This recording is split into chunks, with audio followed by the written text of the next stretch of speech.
Hey everyone, don't mind my scratches. That was my dog. He just it was like he ate the door. He got anxious and decided, yep, this was food.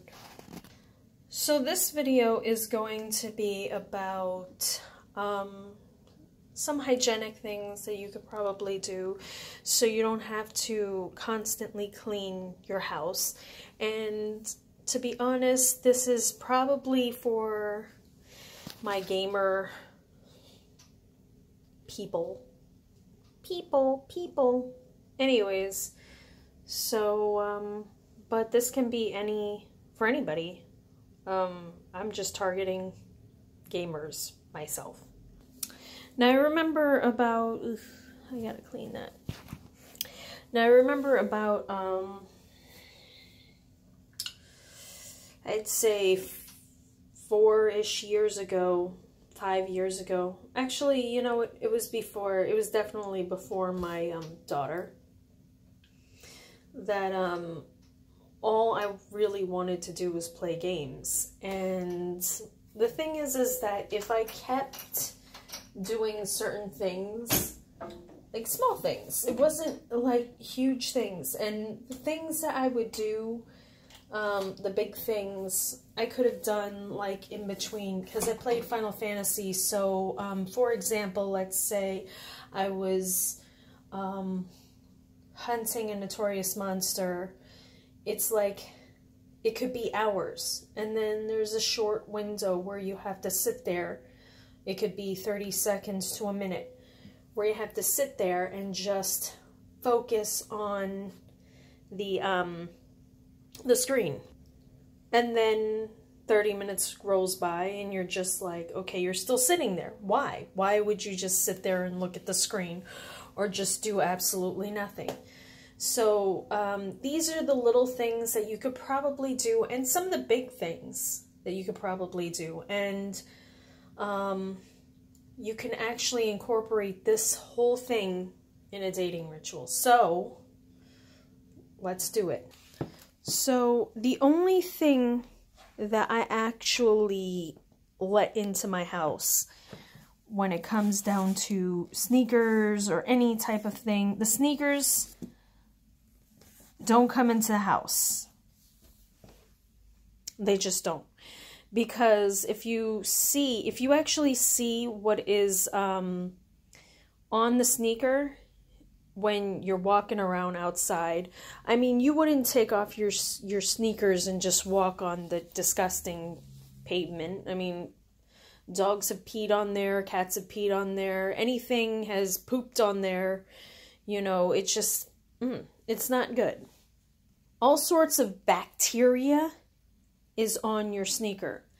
Now, the only way that I would let a sneaker into this house is 2 ways. One way is if there's these little things where you can step on it, it puts a bag over your sneaker, and you just walk right in. Or, I mean, it's pretty much the same way, but you put a bag over your sneaker and you just walk right in. The next thing is I Lysol. Now, to be honest, I require all people who come into my house, into my home, to take off their sneakers. But if it's a serious problem where they need their sneakers to come inside the house, then this is the ritual that they have to do, or I have to do for my daughter. Now, what I do is I take Lysol, I spray it on the bottom of the sneaker or the boot, and then I take a baby wipe. I lightly brush it off, kind of like that, make sure that some of the stuff is off, and then I put some of this stuff on it again. I air dry it, just like do one of these things. Just air it. Okay, because here, I'll show you exactly what I mean. So I do that.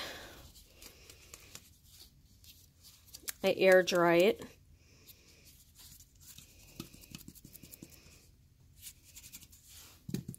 It doesn't have to be completely dry, but you know that the Lysol's there, and you could just walk right in.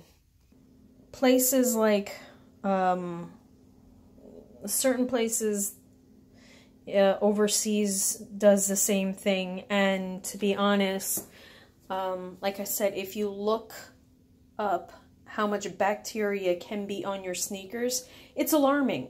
Especially when you have little babies just crawling around, all that bacteria is just going into their hands and going into their mouth, and you don't want that.